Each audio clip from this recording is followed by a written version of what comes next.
피해자가 처음에는 내 차를 검정색 차라고 했다가 두 번째는 흰색 차라고 했다가 세 번째에는 경차라고 했다가 계속 바뀌지 않습니까? 거짓말하는 겁니다. 그런 것들이 바로 방금 제가 말씀드린 너무나 지엽적이고 부차적인 것들에 대해서 진술 바뀌어도 신빙성 깨지지 않는다라는 거예요. 네, 여러분 안녕하십니까? 검사 출신 형사 전문 변호사 법무법인의 이파트의 용성호 변호사입니다. 저희가 성범죄 사건에서 피해자 진술의 신빙성에 대해서 많이 말씀을 드렸는데 오늘은 크게 두 가지 판례를 기초로 해서 이 정도만으로도 피해자 진술의 신빙성이 없다라고 탄핵되지 않습니다 라는 걸 설명드리고, 그러면 어떻게 해야 피해자 진술의 신빙성을 탄핵할 수 있는가까지 한번 설명을 드려보도록 하겠습니다. 자, 첫 번째 판결은 뭐냐면요, 2006년도에 있었던 사건입니다. 이 사건에서 간략하게 말씀드리면 피해자가 경찰 단계에서는요, 내가 피해를 입었다라고 명확하게 주장을 했어요. 그런데 문제는 재판에 가가지고 증인으로 나온다면 사실은 잘 기억이 안 납니다.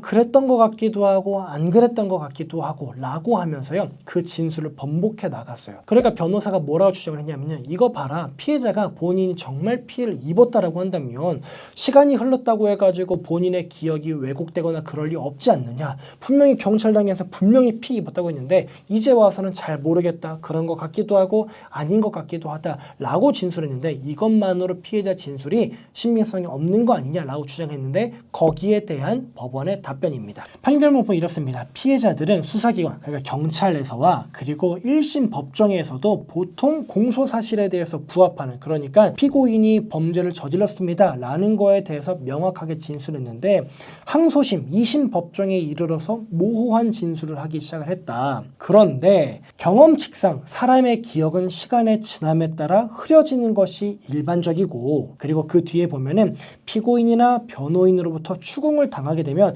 내가 정말 기억에 맞는 진술을 한 게 맞나? 나도 헷갈려하는 건 아닌가? 라는 의심을 품게 되고, 그에 따라 단정적인 진술을 피하고 모호한 진술을 하게 될 가능성이 크다. 그렇기 때문에 경험칙에 비추어서 비합리적이거나 진술 자체로 모순되는 부분이 있는 게 아니고, 허위로 피고인에게 불리한 진술을 할 만한 그런 특별한 이유나 동기가 있는 게 아니다라고 한다면, 피해자의 진술이 법정에 이르러 약간 모호해졌다고 해서 시간이 지나서 그것이 기억이 흐려졌다고 해서 피해자 진술의 신빙성이 없다라고 단정하기는 어렵다라는 게 판례입니다. 여러분, 이토록 피해자 진술의 신빙성을 깎아내리는 게 어렵습니다. 두 번째 판례가 있습니다. 2022년 비교적 최근에 있었던 사건이었는데요. 이거는 이런 사건이었습니다. 자, 피해자가 있었고요, 성범죄 가해자가 있었습니다. 모텔 객실 안에서 사건이 발생했는데 주변에 지나가는 사람이 있었습니다. 그러면서 피고인이, 변호인이 이렇게 주장했습니다. 아니, 피해자가 만약에 모텔 객실 안에 정말 성범죄 피해를 입었다라고 한다면 다른 사람들한테 나 이거 도와달라라고 소리 지르거나 더 격하게 반항할 수 있었는데 전혀 그렇지 않았다. 더 격하게 반항했다라고 한다면 나는 그 반항을 억압하기 위해서 더 큰 폭력을 행사할 수밖에 없었고, 그러면 피해자의 옷이 찢어지거나 피해자의 몸에 멍이 들거나 피해자 옷의 단추가 뜯어지는 등의 상황이 발생했었어야 되는데 그러지 않았다라고 주장을 했더니, 법원이 뭐라고 판단을 했냐, 피해자라고 해서 본격적으로 문제를 제기하기 전까지는 내 피해 사실이 알려지기를 원치 않고 가해자와의 종전의 관계를 계속 유지하려 하는 경우도 적지 않고, 또 피해 상황에서 가해자에 대한 이중적인 감정을 느끼기도 한다. 그러니까 일반적인 신뢰관계, 평소 간에 두 사람이 처음 만난 관계가 아니라 서로 간의 지인 관계라고 한다면 이 사람이 나한테 왜 그러지? 라고 하는 어떤 가해자에 대한 증오 내지 처벌하고 싶은 마음과, 그래도 내가 이거를 너무나 외부에 알렸을 때 나 역시도 지탄받지 않을까? 가해자가 너무나 일상생활에 무너지지 않을까? 라는 여러 가지 이중적인 감정을 느끼기도 한다.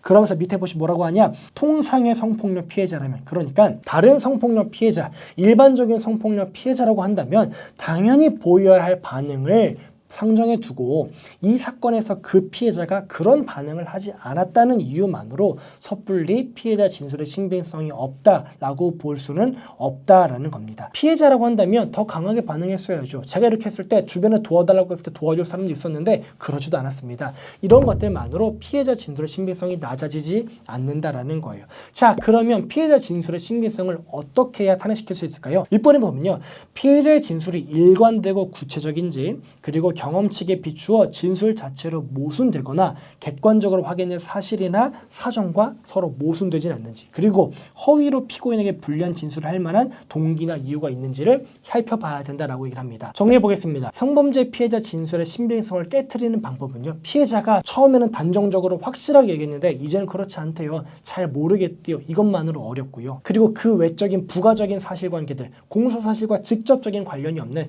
차를 뭐를 타고 왔는지, 옷 색깔이 뭐였는지, 말의 행동이 뭐가 우선이었고 어떤 행동이 뒤였는지, 이런 부차적인 것들, 시간이 지나면서 휘발될 수 있고 왜곡될 수 있는 기억들, 그런 부분들이 조금씩 바뀌었다고 하더라도 피해자 진술의 신빙성은 인정이 된다. 다만 딱 세 가지 경우. 첫 번째는 피해자 진술과 피해자 진술 간에, 그러니까 피해자 진술 내부적으로 모순이 있었던 경우. 두 번째, 피해자의 진술과 객관적으로 확인된 사정들이 모순이 있는 경우.